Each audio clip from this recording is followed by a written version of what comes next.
শপথের পর শনিবার সকালে প্রথমবার নিজ মন্ত্রণালয়ে আসেন অন্তর্বর্তীকালীন সরকারের আইন, বিচার ও সংসদ বিষয়ক উপদেষ্টা ডক্টর আসিফ নজরুল। শুরুতেই সভা করেন কর্মকর্তাদের সঙ্গে। সভায় ছাত্র জনতার আন্দোলন দমনে সংঘটিত হত্যাকাণ্ডের বিচার, 3 দিনের মধ্যে সব ফৌজদারি মামলা প্রত্যাহার এবং মিথ্যা মামলায় আটক শিশু কিশোরদের ছেড়ে দেওয়ার সিদ্ধান্ত হয়। আমি আইনের শিক্ষক, আমার অনেক ছাত্র আছেন লোয়ার জুডিশিয়ারিতে, হায়ার জুডিশিয়ারিতে।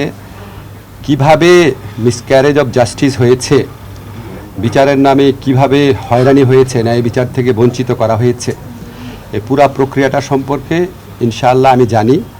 আমি আমার সাধ্যমতো চেষ্টা করব। এ সময় রাজনৈতিক দলের চাহিদা অনুযায়ী গণতান্ত্রিক নির্বাচন এবং শিক্ষার্থীদের আকাঙ্ক্ষা পূরণ না হওয়া পর্যন্ত অন্তর্বর্তী সরকার দায়িত্ব পালন করবে বলে জানান উপদেষ্টা। সংস্কারের আকাঙ্ক্ষা মানুষে আছে, সংস্কারের আকাঙ্ক্ষা এবং নতুন নির্বাচনের আকাঙ্ক্ষার মধ্যে সমন্বয় করে যেটা যতদিন থাকা দরকার ততদিনই থাকার আমরা থাকবো, বেশিও না কমও না। সভায় সন্ত্রাস দমন ও সাইবার নিরাপত্তা আইনে করা সব হয়রানিমূলক মামলা প্রত্যাহারের সিদ্ধান্তও হয়। এছাড়া হটলাইনে মিথ্যা ও হয়রানিমূলক মামলায় ভিকটিম সাপোর্ট দেবে আইন ও বিচার বিভাগ।